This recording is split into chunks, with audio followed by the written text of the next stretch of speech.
پوچھا گیا کہ کیا طوائف کی نماز جنازہ پڑھی جا سکتی ہے؟ جواب دیا گیا کہ طوائف کے ساتھ سونے والے کی پڑھی جا سکتی ہے تو طوائف کی کیوں نہیں؟ بسم اللہ الرحمن الرحیم۔ شروع کرتا ہوں اللہ کے نام سے جو بڑا مہربان اور نہایت رحم والا ہے۔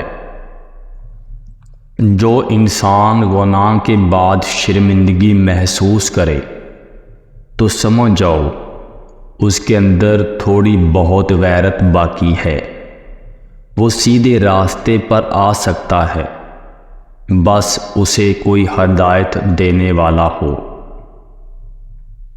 زندگی بہت مختصر ہے، اسے بوریت میں ضائع کرنا حماقت ہے، اس لیے ہر حال میں خوش رہیں اور مسکراتے رہیں۔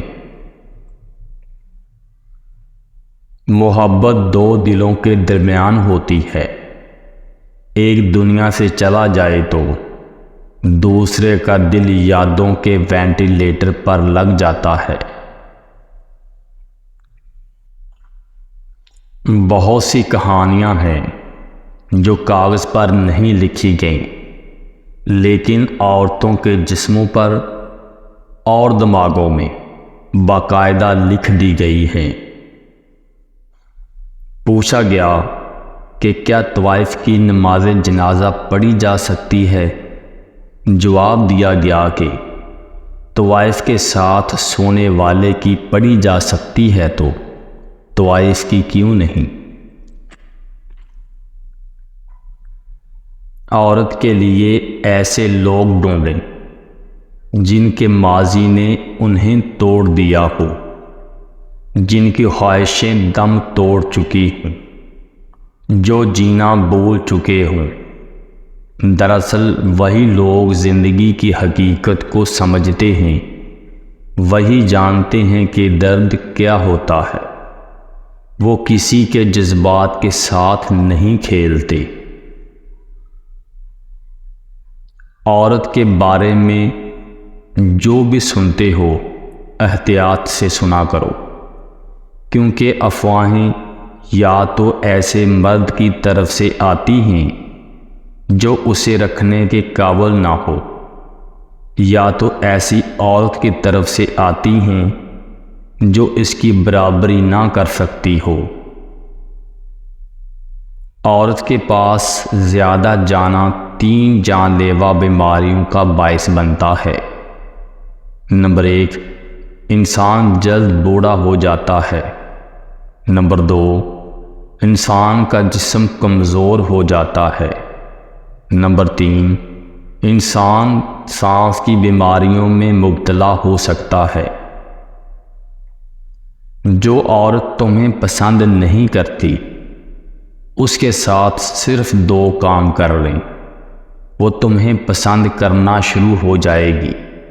نمبر 1، ہمیشہ اس کے بھلے کے لیے، اس کی مدد کے لیے سب سے آگے کھڑے ہو جائیں۔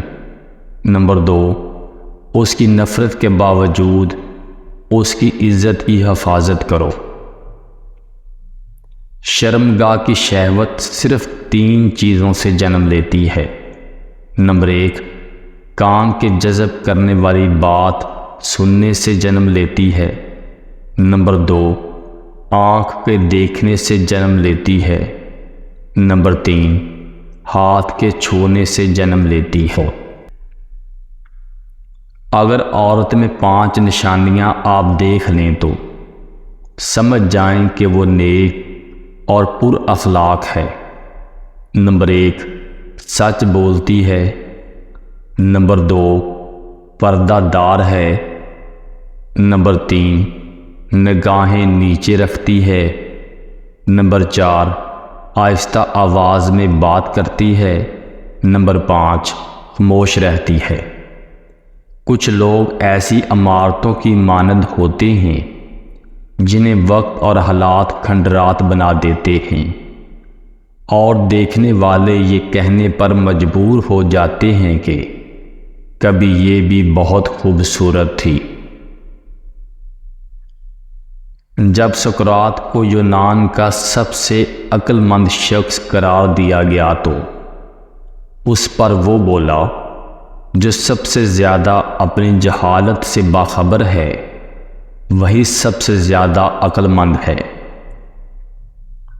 ہر بزرگ کی بات میں حکمت مت ڈھونڈیں، کچھ احمق لوگ بھی بوڑھے ہو جاتے ہیں۔